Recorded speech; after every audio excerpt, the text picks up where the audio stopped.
الحمد لله ربنا وفقنا، وده ما كانش قرار فردي، وما كانش قرار يعني عشوائي، لكن لا، كان في منتهى الصعوبة، واحنا اجتمعنا في ذلك الوقت وخدنا آراء بعضينا.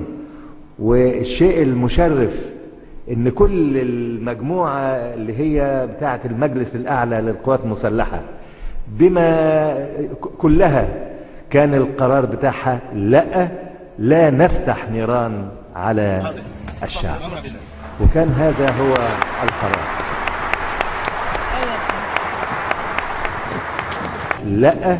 لا نفتح نيران على الشعب، لا نفتح نيران على الشعب. عايزين نبقى كده؟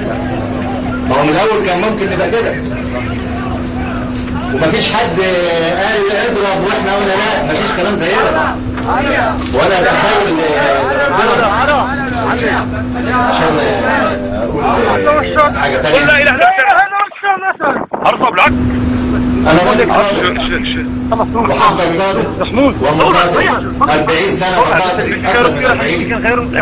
لا اله الا الله مقاتل ومقاتل. اقتتل اولا عشان مين؟ اقتتل اولا عشان مين؟ اقتتل اولا عشان مين؟ اقتتل اولا عشان مين؟